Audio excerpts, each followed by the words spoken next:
You know, when India started our space programs, there's this famous story that former Indian Prime Minister Indira Gandhi, she asked Rakesh Sharma, how does India look from space? And he said in Hindi, and I'll translate it for you, Sare Jahan Se Acha, the most beautiful place in the world.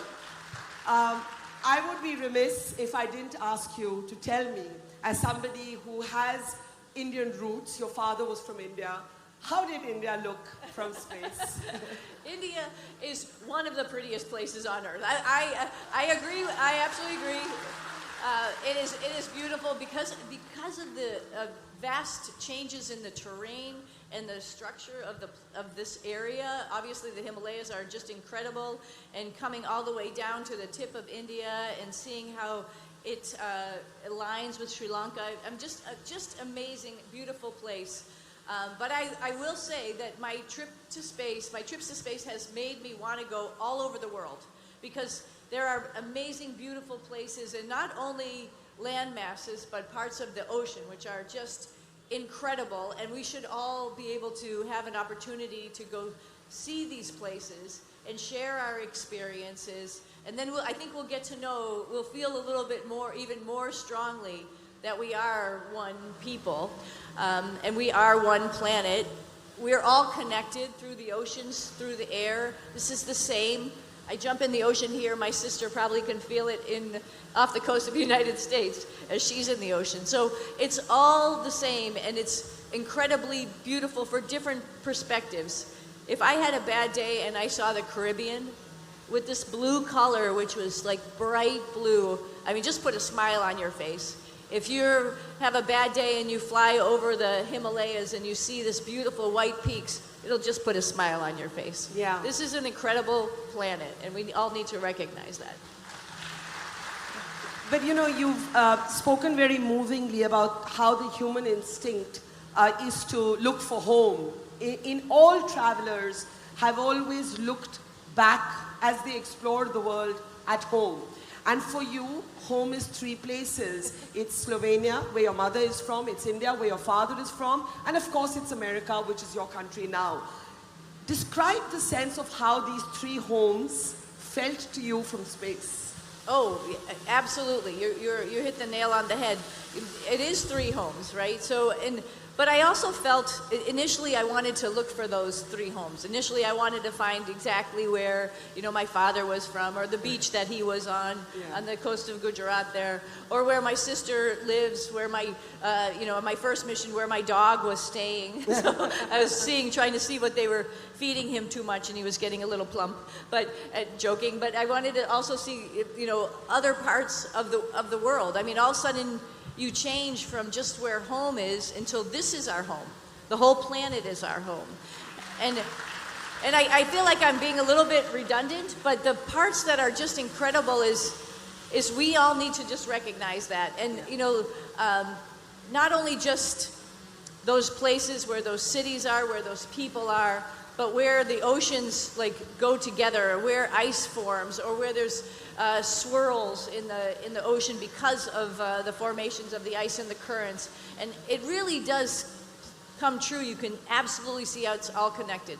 I'll give an example. We were watching this last flight as hurricanes were coming across the Atlantic Ocean, and they're usually coming toward Texas, where I have a lot of friends, and I'm a little bit nervous about that. But this year we also saw that they were moving with the Gulf Stream up through the Atlantic and over toward Europe. So something that was coming toward my friends in Texas is actually turning toward Europe. I was like, this is a fine example of how absolutely connected we are, and we cannot control that. We are connected, whether we like it or not. We are all the same. And while that thought is actually so moving in a way, I'm assuming that science also teaches you that there are certain things we do not know the answers to. And one of the biggest debates is there life out there? Do aliens exist? If not aliens, is there some form of life? But I think my question is deeper. When you're up there in space and you see Earth as a speck in the larger universe, I think you've said that you are convinced that there is life out there.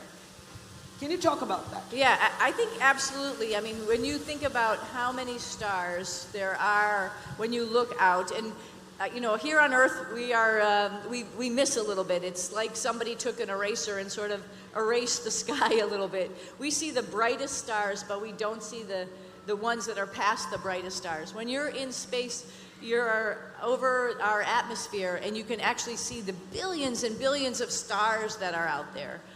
You know, I can't count them because there's so many. You can see the Milky Way, where it becomes a little bit like so many stars and so many clusters that it almost even blends together. There are so many stars.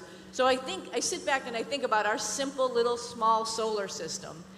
We haven't even been able to go to another planet in our solar system as people. We've actually gone, you know, jumped over to Mars with a couple rovers. We've taken a small spacecraft, Voyager, and it's gone around our solar system. But we haven't even gone, because it's hard to get to those other places.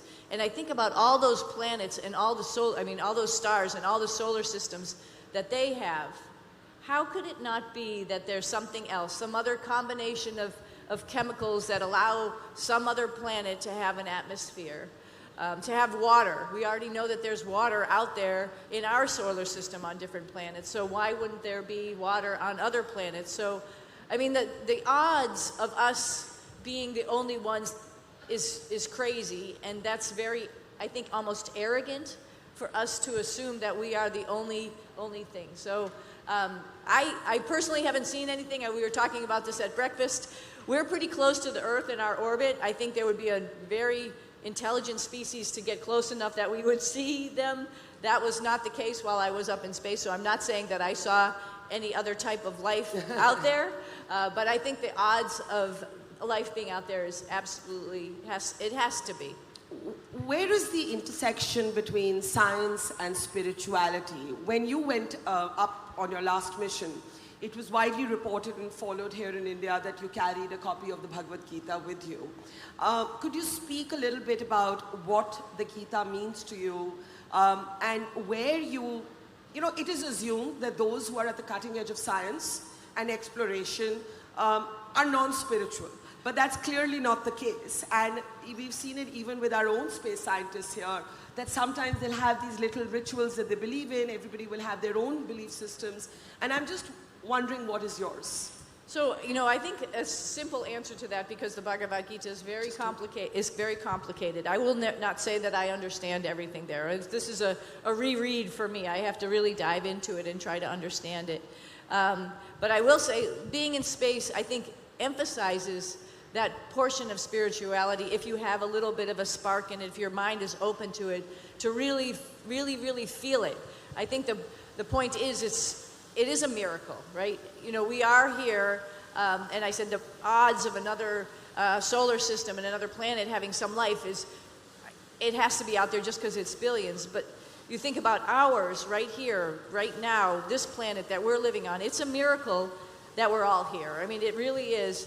And to have a planet that's living like our planet, it's just a miracle. So I think there goes the cross of science to get us to a point where we can actually make some observations, to have a slightly higher thought process about it all.